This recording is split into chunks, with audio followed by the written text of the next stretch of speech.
But we're glad you're all here with us. We're hanging out. We're going to get into this.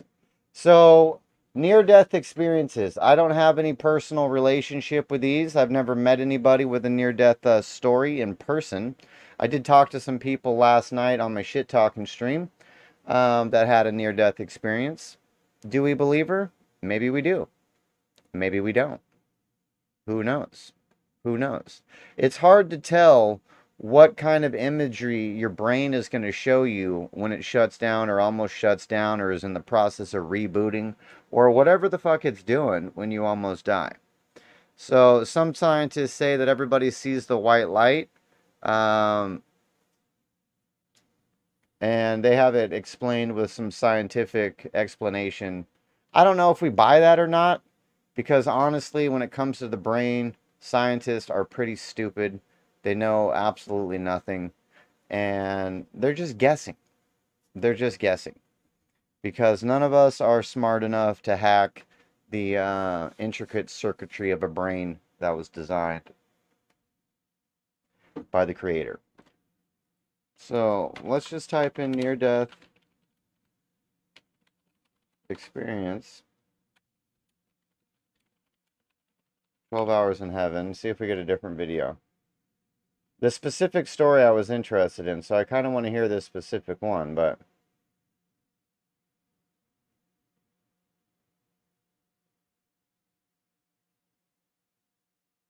Okay. So this guy's dead for 11 hours. And the girl that told me about the story originally said 11 hours, so maybe this is the right one. For the Jewish people, and it's fairly well known. Alright, definitely better audio on this one. Alright, let's get into it. In a single moment, everything can change. The closing of one chapter, the beginning of something new. I have never almost died, no. Where miracles become reality, and we get a glimpse of what lies beyond. No, I guess I have almost died a couple times. But I did not have near-death experiences. I did not suffer injuries that almost caused my life to end. Luckily. Luckily. But I was in a few scenarios where had things just tweaked a little bit, I could be dead as a motherfucker. That's for sure.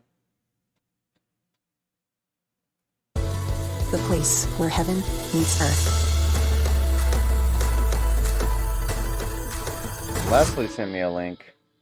What's this one? So how do the decisions we make and the way we choose to live our lives here on earth impact eternity? And as believers, what do we have to look forward to in heaven? Well, today's special guest is here to answer those questions and share about his near-death experience, which is going to be amazing. First joining me around the table is my daughter-in-law, Susanna Lamb. Are you excited? I am beyond excited. Thank you for having me. I love hearing about these kind of testimonies. Dorothy, welcome to the table. Thank you, thank you. Near-death, dead for 11 hours? Oh my goodness, I cannot wait to hear. I know, Rachel. Michelle Lamb Brown, I put every name in there. Are you ready for this? I'm so ready, and I know you've been so excited about it, but for us, it's even more meaningful just because it's our guys now, so it's interesting to learn more about it. It is where Dad is and where we are going. Rebecca Lamwise, how are you? I'm great. Are you excited about this testimony today? Oh, 100%. You've already heard a little bit of it, so you're really excited for the people that haven't heard it to hear it. Yes. Cindy Murdoch, I know we love testimonies, don't we? Oh, goodness, heaven sounding sweeter. I love that, I love that. Well, he's a former airline pilot and businessman whose unexpected journey to heaven is impacting lives around the world, and we're excited to have him share his story with us. Please help.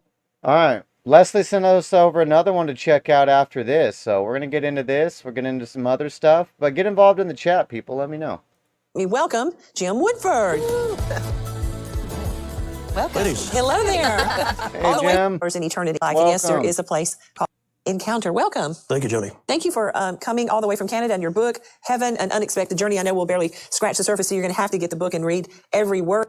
So I'm just going to recap. Jim was a very successful businessman and airline pilot. I mean, the Lord really blessed you, and all of a sudden, here you have a sickness that comes upon you, and they take you to the hospital, and they find out it's what? Guillain-Barré. What is that exactly? It's, in a nutshell, it's the myelin, your own autoimmune system attacks the myelin sheath on your brainstem, and it's as though you took an electrical cord and cut all the insulation off, and all the signals go wild. Tremendous pain, paralysis, difficulty speaking, you name it, it's bad. That had to be a devastating blow for you, because here you had been airline pilot, very active, and all of a sudden it just kind of brought you to a halt, didn't it? Yeah, and I ran a number of businesses, and I was called Diamond Jim, because whatever I touched turned to diamonds. Wow. So where was God pre your death? Because you're going to die, he's going to die in just a little bit. But before that, when you, all those years of being successful and then finding out you were sick, finding out what you had. Where was God in the picture? I mean, how did you see God? You know, I was raised in a Christian home. My family were Catholic, and I had a good upbringing.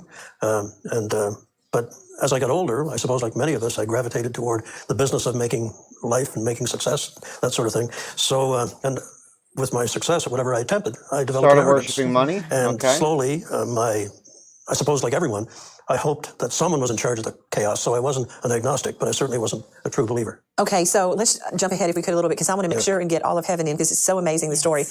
Because really, we could take 2.5 hours and we still wouldn't get the whole story. We only have 30 minutes. So, okay, so you sell a piece of land and you're out of the hospital, but you're addicted to painkillers because you had pain like 24/7, right? Yeah, and it wasn't nuisance pain. It was incredible pain. Debilitating. I mentioned to you one time that I actually kept a leather strap by the bed to bite on to keep from screaming in the night and waking the family. Oh my goodness. So, Holy but, shit. never once did I call it to God in my stupidity and my arrogance. Oh, wow. But boy, did I learn quick. Okay, so you got addicted to painkillers because, of course, that's how he would function through the day. And so eventually, I guess you built up a resistance and you needed more pain medicine and more pain medicine. So on this particular day, you hadn't been driving or anything, but you were going to look at a piece of property that you had sold. And because it was back roads, you were going to just go in your truck Yep. and make sure the markers were correct. Yep. So pick up there and take us through what happened. And so it was late in the afternoon. Sun was starting to set, and I drove to this site and I parked the truck. And I didn't do it intentionally, but I was facing the setting sun. Little did I know the sun was setting on the day and on my life. And I was trying to get up the energy to get out of the truck. I felt so sick, and I had stashed some more medication, and I realized I'd already taken more for the day. But, pain is a terrible thing. It drives you, and I just wanted the relief. And so I took more, and I sat back waiting for that to happen. And instead of that nice warm relief of the ache in every bone in my body, suddenly it felt as though my feet were on fire. And I actually remember looking down at the floor of the truck. Why is there a fire in the truck? And it spread rapidly up my legs from my fingertips inboard and seized my lungs. And you know when you're dying. And it was as though I was drowning because my lungs were collapsing. And I kept raising my head to try to breathe. And then in that last instant, someone who had never prayed since I was a child, I called out 3 words that made all the difference. From somewhere inside of me, Joni, that I didn't even know still existed. Wow. I became instantly aware of all the time I had wasted and all the help that I could have been to people and all the kindness I should have shown. And instead, I was completely absorbed in my own wealth and arrogance. And I cried out, God, forgive me. Those God, 3 words. Forgive me. And I remember my hand Powerful was words. shaking as I tried to reach out to Powerful God. words. And I fell forward and collapsed on the steering wheel. Yeah. So then what happened? I can't tell you exactly how long I was over the steering wheel, but I remember waking up. And the first thing I noticed was that I had no pain. This thing that had ruled my life for 4 years, I had no pain. It was as though I had taken off a heavy, wet overcoat and the pain with it. I slid out of the truck. I walk about 15 feet away, and I feel incredible. It's a spring evening in April. I can hear the birds. I can smell the grass. And for the first time, I have no pain. And I look down at my feet, and it's as though I can see through them. And I, of course, rationalized it and thought, boy, that medication is powerful, but it worked. So I'm just standing there absorbed in the feeling of being healthy again. And I turn and look at my truck, and instantly I'm filled with rage because someone is in my truck. Not only that, he's sleeping on the steering wheel. And so I turn to go over there and just do what guys do and tell him I didn't appreciate it. And have you ever had a dream where something's chasing you and you can't move your feet? Yes. That's what it was like. But I managed to inch a little closer, and I look up, and I words fail me to describe to you the moment when I look into the truck and that realization that that body leaned over the wheel of that truck is not a stranger. It is me. And I know it's me because my head is this way on the wheel and there's blood gushing from my mouth. Wow. That's crazy. But in my arrogance and my ability to fix anything, fly anything, do anything, I thought if I could just get over there and get back in my body, everything will be okay. Little did I know it was not okay. Suddenly I began to rise, and I'm floating upwards, and I'm looking down at the truck. I can see my body through the rear window of the truck, and and I'm very aware of the altitude as a pilot, and I get up there and I tilt my head back. This beautiful golden circle appears in the sky like a gigantic wedding ring, 60 feet in diameter. The center fills with gold, and then the gold swings back. And then, as though I had hit all the thrusters on the jets on the aircraft that I used to fly, I went at tremendous speed into that tunnel of light. I'd heard the term before, tunnel of light, and I think most people have. But that's exactly what it was. It's a corridor to another place. And sometimes, and it was almost instantaneous. I went through it. The strangest thing, Joni, was typically, if you're going fast, you hear the speed of the wind, you feel the wind on your face, nothing, just silence. I come to a door, and it's covered in mist, a door or a portal, and I lift. I know I have no choice but to go through because the tunnel is closing behind me. And so I step through, and it's misty. I cannot see, but I look down at my feet. The mist starts to clear, and I can't believe it. I'm standing on the most incredible, beautiful green grass I've ever seen. Each blade lit up. And I don't know what they mean by the saying, the grass is always greener on the other side. They're talking about heaven. Yeah. And I look up and the mist clears and I get my first gaze of paradise. But there's something interesting. On the right, there's this beautiful field with flowers and mist and a beautiful blue sky. But curiously enough, no sun. And as a pilot, that's the first thing I look for to orient myself. Am I northwest? Am I southeast? And I'm looking for the sun. But as my gaze traversed to the left, that beautiful green grass went from green to scorched to brown to scorched to black and dropped off in a crevasse. I've always been an inquisitive person. I couldn't get over the dichotomy between the two vistas. And so I walked over very carefully and looked down this pit. And the walls were like black anthracite coal and slippery. And as I look, there's a dim flicker of a red light, not unlike a campfire you would see in the distance on a summer night. But it started to grow larger. And then I heard something really strange. This guy's a very detailed storyteller, and I appreciate it. He's fully encapsulating the visual. You're seeing what he's seeing. Shout out everybody new tapping in. We appreciate it. The sound of two large doors creaking open on hinges that had not been oiled for a long time. And along with that came, the flame grew. So looking down, the doors were sideways and the flame grew brighter. And then I saw something, to my shock, amble out from this, and it was massive. It was a creature that Hollywood couldn't replicate. The most disgusting looking creature, large, with a body of fire and smoke. Yet it had features not unlike a hyena. Oh, wow. And it was clearly sniffing and searching for something. But then suddenly I saw it pause, and then it gazed back up toward me. The look of hatred in the eyes, Joni, of that creature for anything, for me and for mankind, was palpable. And that, combined with the stench of death and decay that came out of that pit, it was the smell of despair. The smell of despair. The smell of really galvanized me was it started to climb up the walls toward me. And for a large creature, it was fairly nimble and quick. How large was it? About? Well, 60 feet, I guess, because when I got up over the pit, it stood in front of me and faced like a hyena, snarling.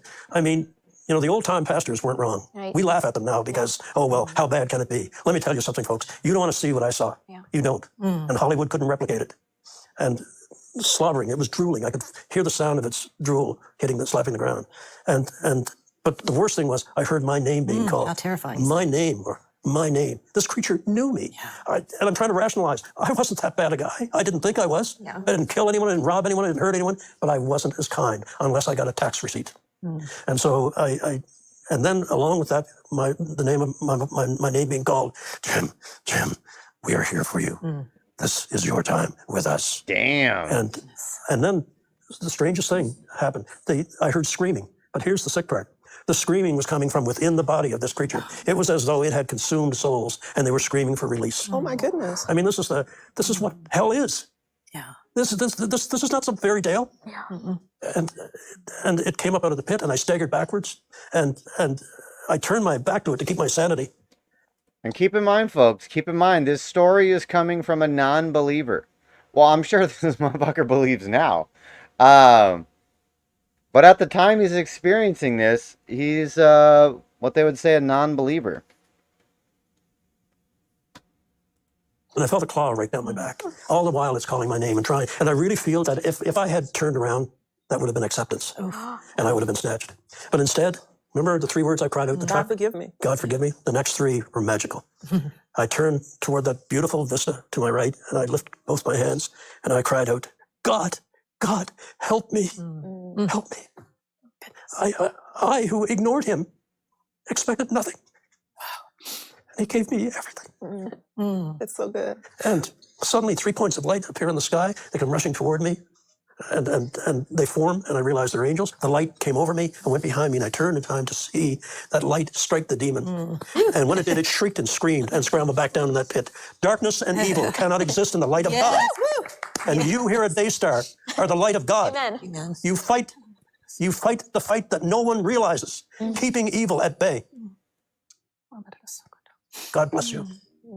He's a believer, bro. Sorry, I got a little preachy there. He's a believer. I love that because Daystar we got from 2 Peter 1:19, a light that shines in the darkness. Yes. Wow. Okay, so when you said, help me God, and those 3 points of light started to come through, what happened? Well, and they came from different points. You know, as a pilot, I was trying to figure out what points of the compass are they coming from. And they all joined in one and came and made a beautiful landing. I was really impressed with the landing because they were coming in hot. And I had to quickly. And as I said, the light, and then so when the demons scrambled back down the pit, they came right up to me, and I realized I'm looking at these three magnificent creatures of God, something that I thought was a Christmas card legend, you know, and they're coming toward me, and the first one is about 10 feet tall, the next one is about 13 feet tall, and the one coming behind was about 15 feet tall and built and dressed like a warrior, and they came right up to me, The curious thing is people say, you say he or she, that's because I don't, it's like they had a combination of the gentleness and determination of a woman, but the physical strength of a man, you know, but to me, they were the best of all of us, but not us. Mm-hmm. And so they came right up to me, and I've discovered later the first one coming toward me was my guardian angel. Now that poor angel had pulled an awful tour of duty looking after me, but came right up to me and and I'm looking up into those violet eyes, beautiful, beautiful eyes, not unlike yours, and violet eyes and silver hair, 2 spires of golden light. I didn't see wings in the traditional feathers. It was more of a light, and they canted inwards and created this halo of gold over their silver hair, which I think gives us the idea of a halo. It's not. It's a refraction of the light. Anyway, and an arm comes around me, and then a huge wing comes out around me and gathers me, and there I am, cuddled up to the chest of an angel, being hugged to an angel. And Joni, people say to me, Jim, what's it like to be hugged by an angel? And I really struggle with that. How do you describe that? And here's what it is. Being hugged by an angel of God is like being hugged by 50 grandmothers at once. And they said something too, or was that at the point where they said something to you and they kind of bowed in reverence? Yes, and so then the other two came forward and they bowed to me. And when they bowed, it was more than a bow of introduction. It was a bow of reverence. And I was immediately taken by, why would you bow to me? The lowest of the low, I'm a man. And my guardian said to me, James, do you not know that when we look at mankind, do you think you'd be happier as a boy? No, you definitely wouldn't. We see the light of our master within you. Wow. And that's the central part of this book, and the reason I wrote is to remind people constantly of the light. And we've talked a lot about light today. The light that is within each one of you. That is the precious light of God. And the light that is in your new baby about to be born. That is God's light. It's God's image. It's God's image. Yes. And we are caretakers of that image. It is up to us whether we make that light glow. And guess what? The more kindness you do, the more you help people, the gentler you are with people, the more that light glows. And people see it. They don't physically see it like I do, but they see there's something different about you. And there is something different about you. You are carrying God's image within you. And you have everything at your disposal. Right. And we have the message of the gospel to share that the light of the world came to this earth and took our place, and that they can go to heaven one day if they will repent and believe that he died on the cross for their sins. I mean, it's stunning in its simplicity and in its beauty. Yes. Okay, well, you have to tell the two kind of earthly things that happened that we'll all, I think, really touch my heart, because just the detail of God. And that even one day when we go to heaven, there are going to be things that remind us of earth. Yeah. So I was telling Joni earlier, all my life I've loved horses. I grew up, my dad died when I was 2. My brother and my mom lived with my grandparents. My grandfather was a logger without a tractor back in those days. This would be 1958. Wow. So he logged with horses. And then I get to heaven, and the wonderful thing, imagine, the creator of the universe, and he knows what each and every one of you loved as a little girl. What was most precious to you is that moment that made you happy. That's all recorded. And so then when he sees you in his home, in heaven, he puts things in front of you that reminds you that you have come home and you're his child again. Wow, wow, wow. So for me, when the angels hug me in heaven, I smelled tapioca, you know? And I keep telling people, I'm not here to start the Church of the Holy Tapioca. I'm not. Tapioca. But I think it speaks to the elegance and the love of our Creator. To each their own. Such an ordinary thing. Yeah. It's full of such love. So you smelled the tapioca pudding because as a little boy... Yeah, because when I was a little boy, walking home through a raging snowstorm in the middle of July, I'd go into my grandmother's house and she'd have a big bowl of warm tapioca for me. And then your love for horses. And then my love for horses. So as they're showing me things, the curious thing, Joni, was as I was walking along, and I've always been an inquisitive person, and I was asking questions, and before I could ask the question, they gave me the answer, if that makes sense. And at the same time, it was like I was being downloaded with all this knowledge of heaven. Wow. I now have 6 journals of memories of heaven. Oh, my goodness. That I wrote within the first 6 months of coming back. So, I mean, don't get me on a roll, Joni, because you can't shut me up. But it's important. It's the most important thing in our life is our death and where we go. So, getting back to the horses, we come to a fence, and the guardian says, James, look, and he raises his hand and does this, and around this clump of trees come 3 of the most magnificent horses. And my wife and I, by the way, met on horseback. So horses, are ingrained in our souls. And they came right up to the fence, and I put my hand through. And I should say that because I did not study the Bible, I do now, I didn't realize that it says that when Jesus comes back, he'll be riding a white horse. And one of the horses was One of the white. horses was white. And So I put, Alumino. and I'm done, yeah. That was gray. And I put my hand into the stroke the horse's neck. They were so magnificent. And my hand went right into its body, a being of light. And when I pulled my hand back, the most incredible thing happened. The light of the animal's body, the horse's body, clung to my hand till I got it back about 10 inches and then let go and went back into its body. And I call that the sticky love of God. Wow. God's love wants to cling to you. It wants you back to where you came from. And so there were two things that he loved on earth, tapioca pudding and horses. And horses. And he got to experience that outside of heaven. Well, we are out of time for today, but I want you to remember that God loves you so much. He cares about every detail of your life, just like Jim's love of horses and tapioca pudding. He sees you right where you are. He's concerned about everything that concerns you. So no matter what you're facing or how far away from the Lord you are, I want you to know something. God is right there. All right, interesting story. Interesting story. So he goes through the light into paradise, looks around, it's beautiful. Looks off to the left, though, it's creepy, weird, and demented. Sees a creature. Creature's scared off once he cries out for God. Interesting.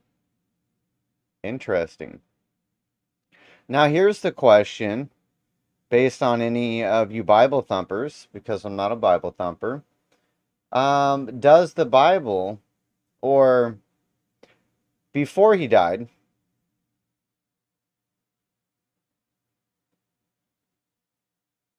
did he say that before he died? He said 3 magical words? He did. So he knew he was dying, said 3 magical words before he died. My question is, according to the Bible, if he doesn't say the 3 magical words prior to dying, is the experience different? I think it is. I think it would be. All right, let's find the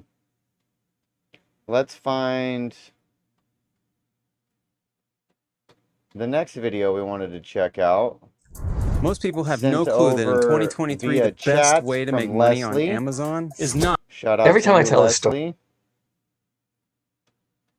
We're going to listen to Bill Letson, and he's going to tell us about his experience.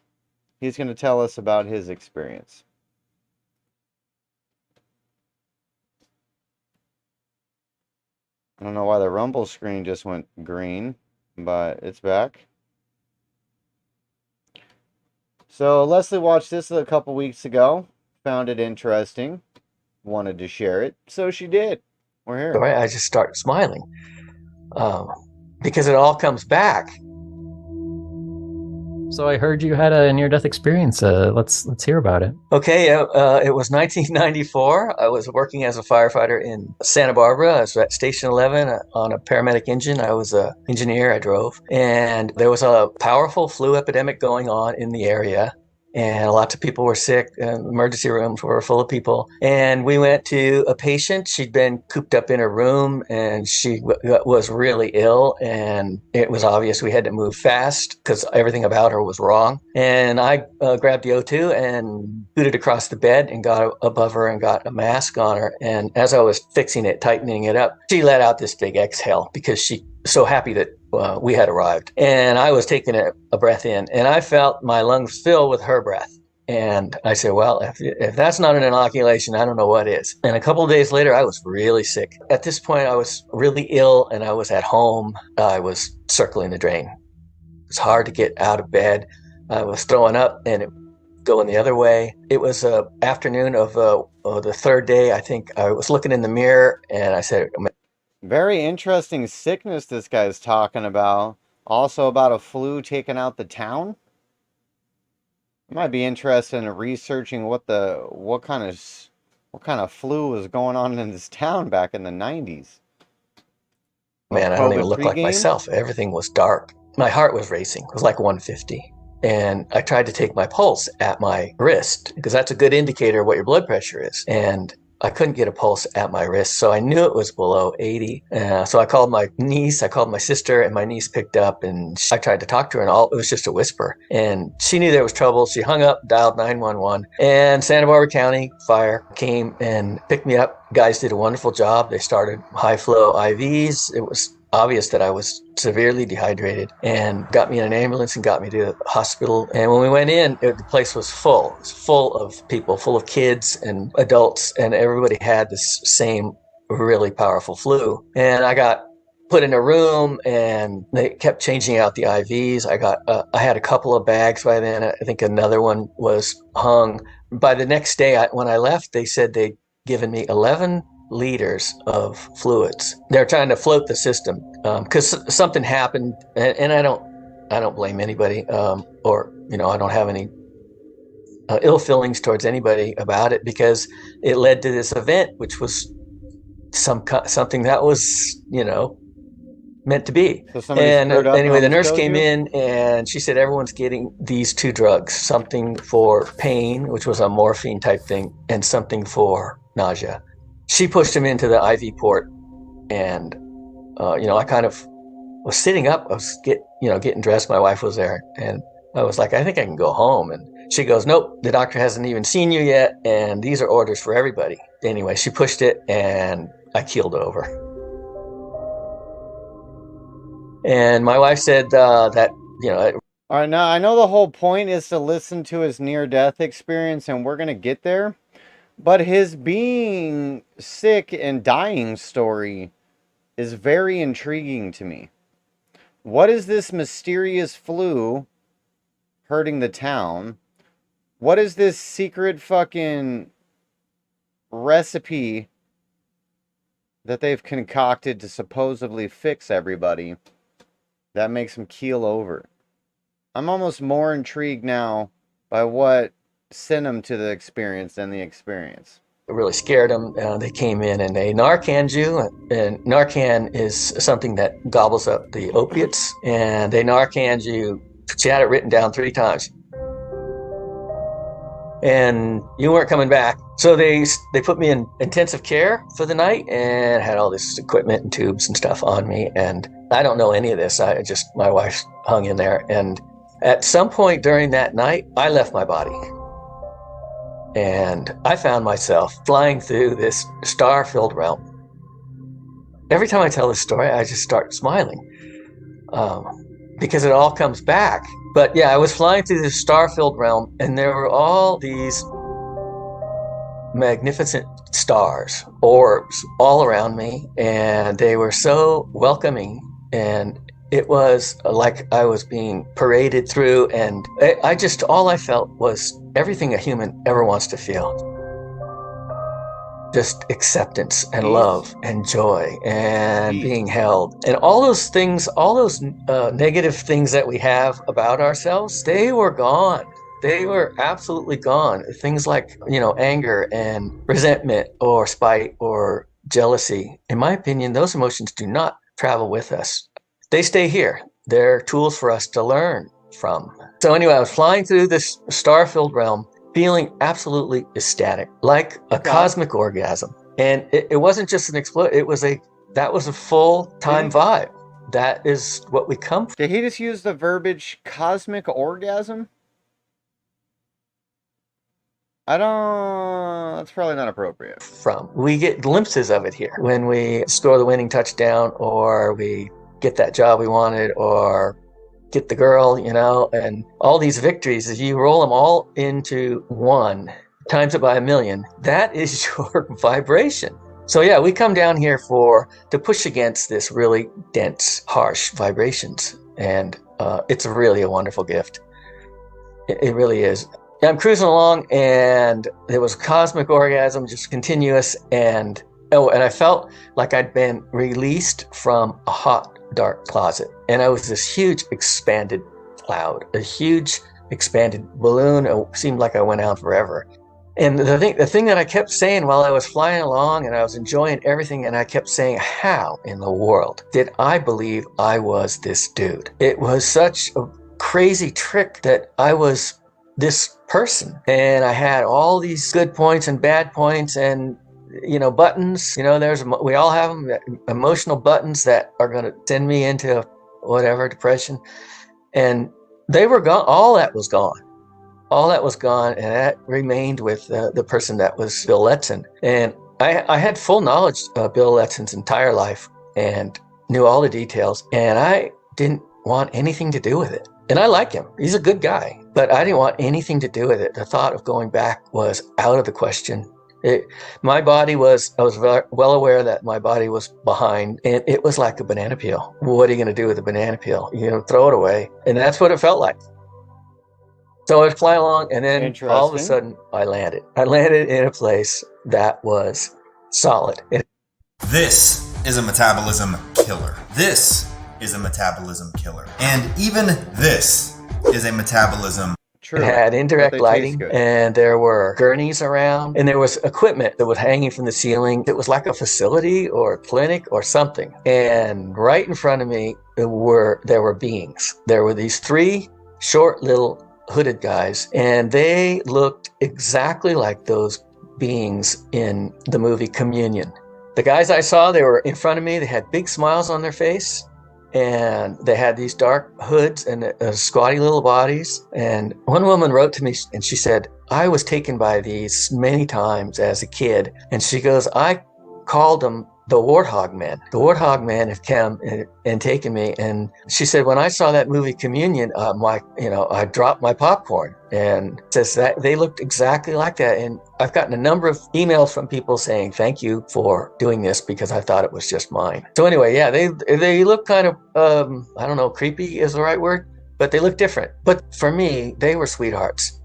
And they were saying things like, weird. How was it? What did you learn? What can you tell us? And I was extremely confused. All of a sudden, I was in this place with these beings from a cartoon, basically. And one of them stepped forward and he took a long look at me, and then he turned to the other 2 and he said, he doesn't remember us. And they all started giggling. And I was like, well, guys, I'm having a little trouble. All of a sudden, things are very strange from my perspective, and I kind of remember you, but give me a little time. And they were giggling and bouncing around, and they were wonderful. And then there was this other guy, and he was sort of in charge. He was kind of in the background. He came forward, and he was this tall, wispy guy, and he had this incredible ecstatic smile. His eyes were open, his eyebrows were up, and he had this wonderful smile and laugh. And he was obviously in charge, but he was the best boss anybody could ever have. He wasn't, very strict at all. When he came forward towards me, my throat just tightened and my chest expanded. And I thought I was going to break down in uncontrollable crying from love. There was so much love pouring from this being that it was overwhelming. It was paralyzing. And I just loved it. I loved those guys. He was cool. There was some back and forth stuff. And every time I said something, he had this chuckle. I could feel it inside of me. He had this laugh. I got the impression that, looking at it from a third person, that was a relationship between a father and a child. And he loved me unconditionally. And at one point I said, I'm not going back there. No way, no how, ever. So I guess I got to move on from this place eventually. And so, what's next? A review of my life?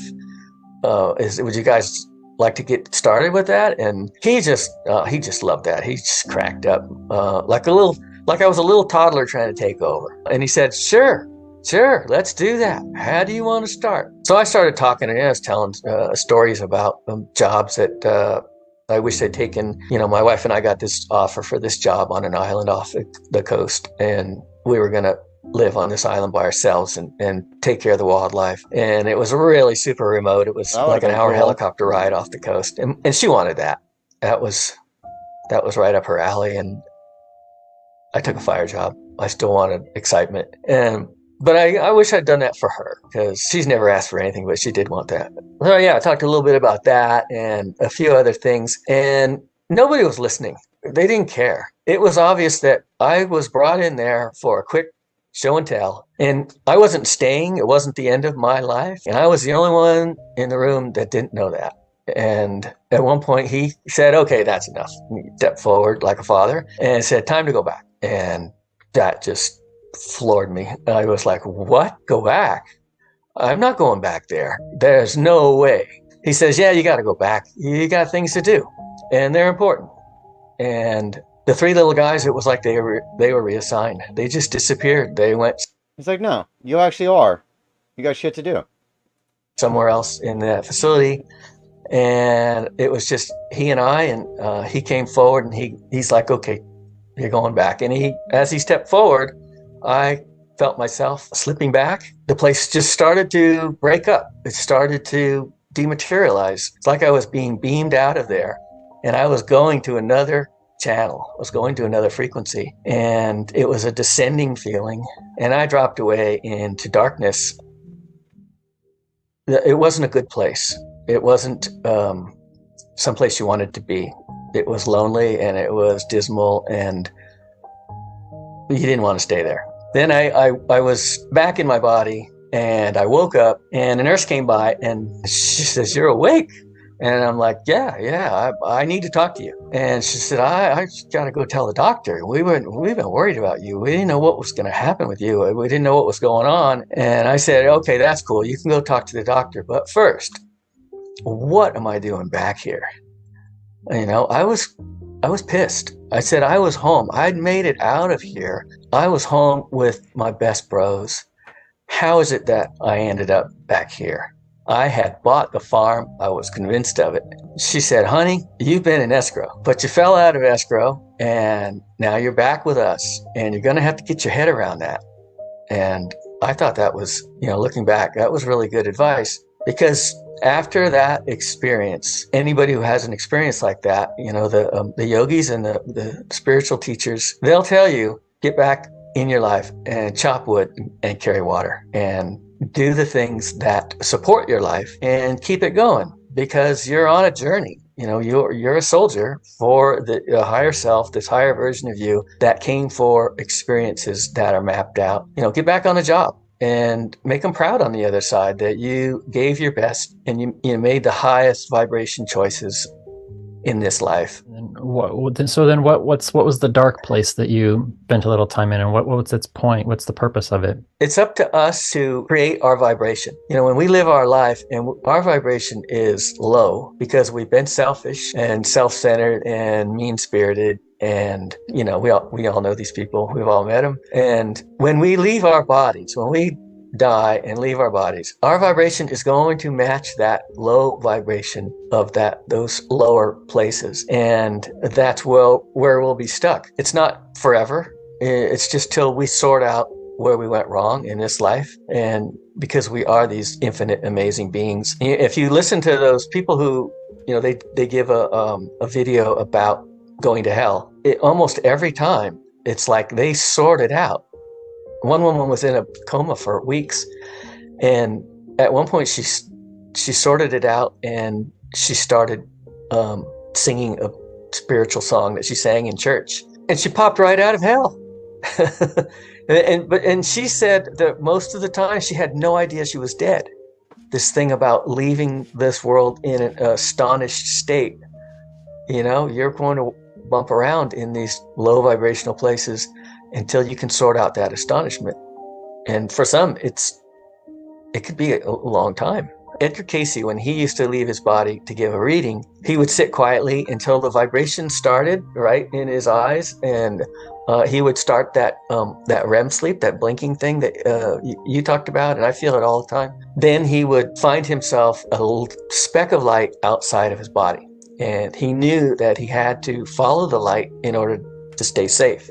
And that the first level of the realms that he visited or he moved through, he would move over to this staircase, and it was this like Jacob's ladder, and he would start up this staircase, and he would pass these little hooded gnomes and elves and things, and they had very dark robes at the lower levels, and then they'd be light colored at the higher levels, and there'd be like 8 levels, I think, and he'd go into the Akashic records and get a reading and return. But he said that that first level was a place of nightmares. The things that were alive in that area were nightmarish. People were there, but they were greatly deformed. They'd have huge hands or giant feet, or just these body parts that were really bizarre looking. And I don't know if this guy's just not as good a storyteller as the previous guy. He's not as detailed, maybe. I don't know. He said as he would follow the light to this stairwell, and then he would ascend, and he'd pull out of those places. And I think this guy Michael Tamara, he talks about this thing as we go through these lives and we sort out what we really are, who we really are, and we die well. We die realizing that we live forever and we can't be harmed. And I just got to stay the course and follow the light. We're living in an illusion. This is a really good play, and we all got parts in it. But when we go home, you don't want to come back here. This thing we call death, we've got it completely backwards. It is a beautiful thing. It is a 10 million% upgrade instantly. We have not lost anybody. They've slipped out of the physical and they've gone home. And they're just a little further up the trail than we are right now. But we'll see them again, and everything is fine. Everything is beyond fine for them. Hey, thank you for watching. If you want to know what video to watch. Okay, that one was interesting. That one was interesting. Not as good as the previous one, I don't think. Wasn't as good as the previous one. The other guy was just a better storyteller, I think, is the problem. That was more of like a regular guy. The previous guy, obviously a salesman for a long time. He's a talker. You know what I mean? Shout out everybody new tapping into Rumble. We appreciate you. Make sure you get involved in the chat. Let me know about your near-death experience or one that you've heard about that's interesting, and we'll check it out. We're diving into near-death experiences today on the channel. I was chopping it up with some folks last night on my shit-talking stream, and we got into the subject. It intrigued me. It intrigued me. So here we are. Here we are. But, yeah. Let's find another one. Let's find another one. Let's see what else we can find.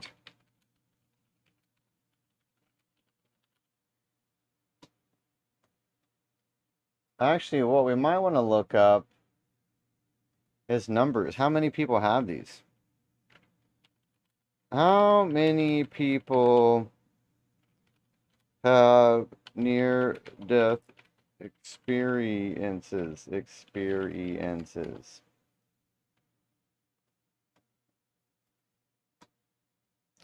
All right, according to Medical News Today, when are we really dead? The new study sheds light. All right, you guys are going to send me another near-death experience thing you want to check out. In the meantime, we're going to check this out. So what happens to the brain at the point of death has been a subject of debate for some time.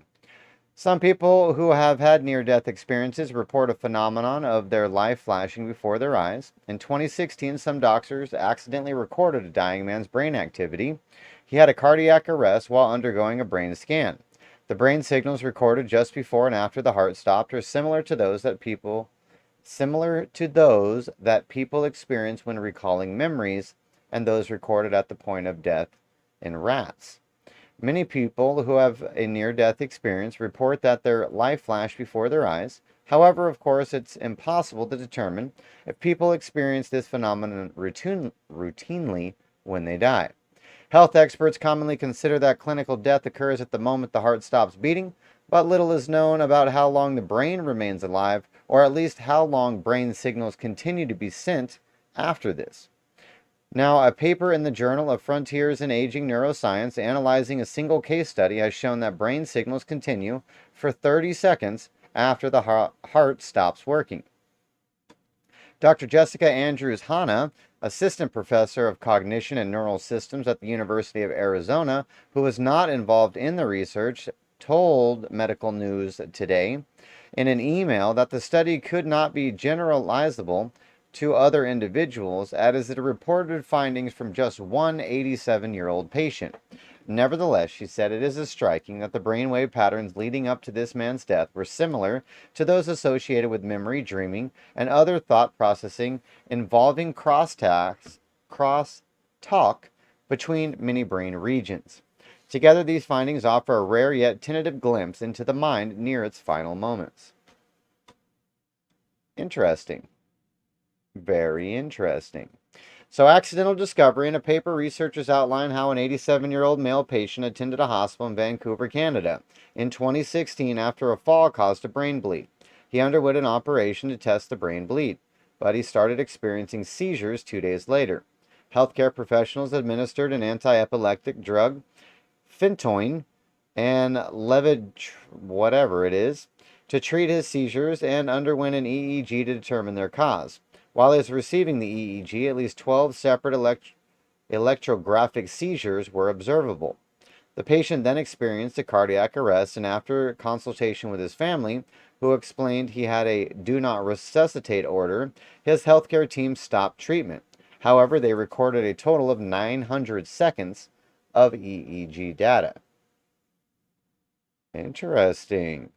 Researchers observed the brain activity ceased across the brain shortly after the seizures, which was followed by a 30-second increase in oscillatory activity with relatively high gamma-type brain signals from cardiac arrest. The activity then declined for about 30 seconds after cardiac arrest before stopping completely. Author and neurosurgeon Dr. Ajmal Zamar, now a neurosurgeon at the University of Louisville, organized the study. He told Medical News Today in an interview, "Our study is the first ever to show that this oscillatory waves are present in the dying human brain, which may provide a neurophysiological substance, a brain signal form for what we call a near-death experience. We had been on the original team in Toronto at the time of the patient's death."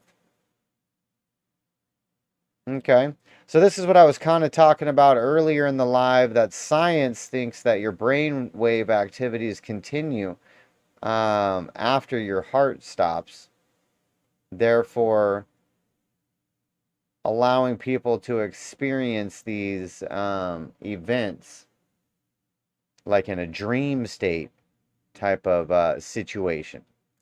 So the study opens up questions of when are we really dead, as the researcher had shown brain activity after the heart had stopped working. However, the study authors explain that findings with a single case are not generalizable and also have no comparable brain activity for this patient, as who went into the scanner experiencing brain seizures. They also noted that they received drugs that can alter brain activity and was generally unwell. The researchers held off publishing of the data until they could find other comparative data. A literature search through 2013 paper that appeared in the Proceedings of the National Academy of Science demonstrated that similar oscillatory gamma waves occurred in rats in the 30 seconds after cardiac arrest, and they were observable in his patients. In the paper, the researchers present evidence that these brain signals have correlations with memory recall. Health experts could determine whether or not these brain waves explain near-death experience if we knew where in the brain they occurred and were backed up with more case studies, says neurotheologian Professor Andrew Newberg. Professor Newberg is also a director of research at the Marcus Institute of Integrity Health at Thomas Jefferson University Hospital, and he was now involved in the study. He told in an email, "The study certainly has neurotheological implications, since it can help us begin to understand how various aspects of near-death experiences might be associated with ongoing brain processes even after the heart stops beating." So like I said in the beginning, the scientists think they can prove it via brain activity, but they don't know shit. Doctors really don't know shit about what's going on in your brain. They don't know. They don't know. So you can either believe the doctors who will admit they're not sure, they're guesstimating, they're hypothesizing, they think, yada, yada, yada. Or you can believe the people that believe. And what I mean by that is the people, like the two we've already watched, who had incredible experiences that they can recount with pretty specific detail And these experiences has completely changed their lives. Obviously, almost dying might make you think about some stuff. Clearly, may make you think about some stuff. But does it cause you to preach the gospel and spread a holy message? If it's just a brain thing. So that doesn't correlate to me. That doesn't make any sense. That doesn't make any sense. So, interesting stuff, folks. Interesting stuff for sure. Very interesting stuff.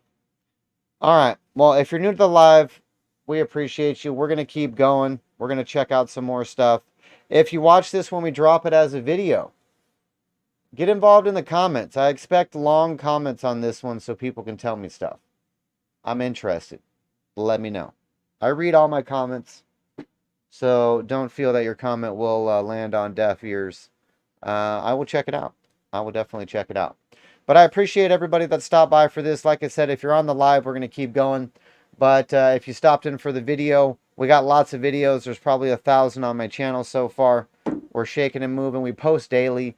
We stream daily. And come check us out. Rumble.com/McClures is the best place to stream live. And we appreciate you all. Later, bye.